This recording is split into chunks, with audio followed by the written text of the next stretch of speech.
All right, let's dive into a book that completely flips the script on marketing. Seth Godin's This is Marketing. If you think marketing is all about hype and shouting the loudest, well, get ready. We're about to explore a much more powerful, more human way to connect with people and make a real impact. So let's get into it. Just think about it for a second. Marketing is basically the air we breathe. It's the logos you see on your coffee cup, the ads you just scroll past on your phone. It is everywhere. And because we're so used to it, we kind of stop seeing it. We've become like fish who don't know they're in water, and we don't always notice how it's shaping us. And right here, this is the big question that changes everything. Godin argues that marketing doesn't have to be the selfish act of trying to trick people into buying something. What if instead it was a generous act? What if it was about genuinely helping people solve their problems? That's the huge shift in thinking we're going to unpack. Okay, let's start with something we can probably all agree on. Most of us are pretty cynical about marketing. And, for good reason. For decades, it's been about interrupting us, spamming our inboxes, and making us feel like we're not enough. But guess what? In today's world, where we have a million choices and trust is at an all-time low, those old tricks just don't cut it anymore. I love this idea of a compass because it's so true. It feels like the magnetic poles of marketing have literally reversed. The old true north was all about mass appeal, being the loudest voice in the room, and interrupting anyone you could. But the new true north, the one that actually works now, points to something totally different. It points toward empathy, genuine service, and making real connections. And this quote just nails why so many people are still stuck using that old broken compass. We're so soaked in the old way of doing things that we don't even see it as a choice. We just assume marketing is hype and scam. But the first step to finding a better path is realizing what kind of water you're swimming in. So if the old marketing was a battle for our attention, what's the new kind? Well, it's a whole new definition. It's not a fight. It's not a contest. It's simply the act of helping someone. Okay, if you remember one thing, let it be this definition. Let's break it down real quick. It's generous because it's not about you, it's about them. It's helping someone solve a problem because you're creating actual value. And this is the most important part, their problem. It's not about solving your company's problem of needing more money. It's about solving your customer's real human problem. So here's the bottom line. Stop starting with your product. That's like making a cool-looking key and then just wandering around, desperately hoping you'll stumble upon a lock it might fit. It's totally backward. The real work of marketing is to first find a lock, find a group of people with a need, and then carefully craft the perfect key just for them. And this gives us a practical roadmap for how to do it. But notice something really important here. Spread the word is step 4, not step 1. All the hard work happens before you ever think about advertising. You have to create something that matters for a specific group of people with a story that actually resonates with them. Then you just keep showing up. It's a marathon, not a sprint. Now, this next idea builds right on top of that. And honestly, it's probably the most powerful and counterintuitive strategy in the whole book. We're taught to go big, to reach everyone. But Godin argues that the desperate chase for mass just makes you average. The real path to making an impact is to go smaller. I mean, how great is that?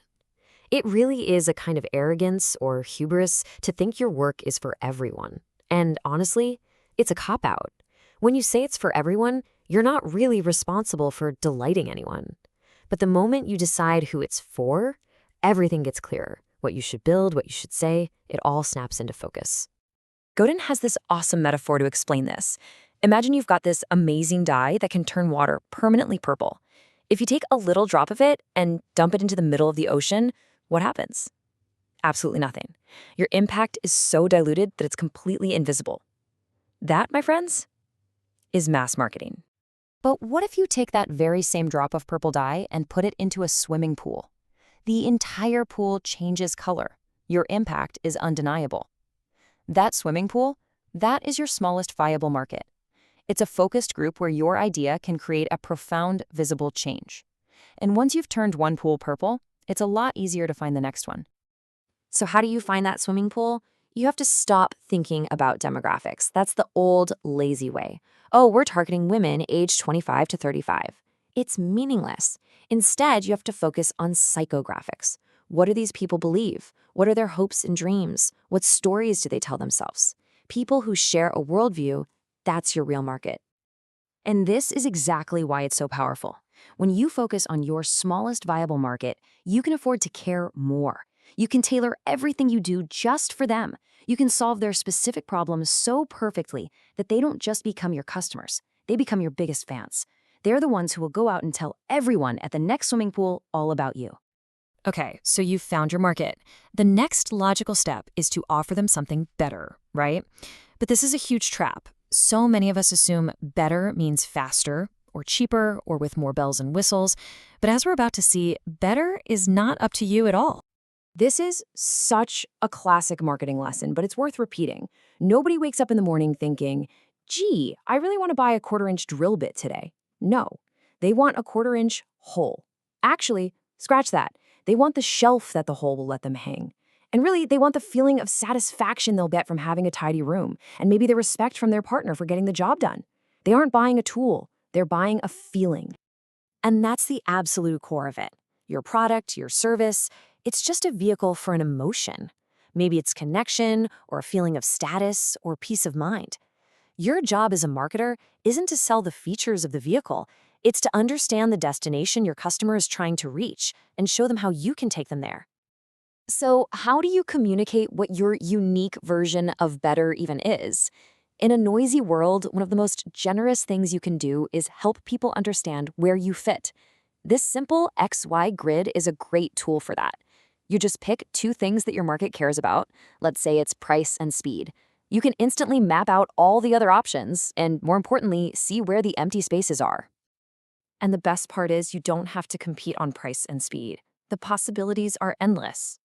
What if your map was performance versus sustainability, or edginess versus safety? The whole goal is to find 2 axes that your tribe cares about, but that everyone else is ignoring. Then you can plant your flag in that unique corner and become the obvious choice for someone, instead of a bland average choice for everyone. This brings us right to the heart of it all. When you combine this deep understanding of who you're serving with your unique place on the map, what you're really creating is a promise. Think about it. Every single effective piece of marketing has a promise baked into it. It's an if-then statement. If you buy this car, you will get the feeling of safety. If you join this community, you will find a sense of belonging. Your promise is the bridge between what you offer and the change your customer is looking for. And here it is, a simple, incredibly powerful template to make that promise concrete. This isn't just a tagline you slap on an ad. It's your entire strategy in 3 sentences.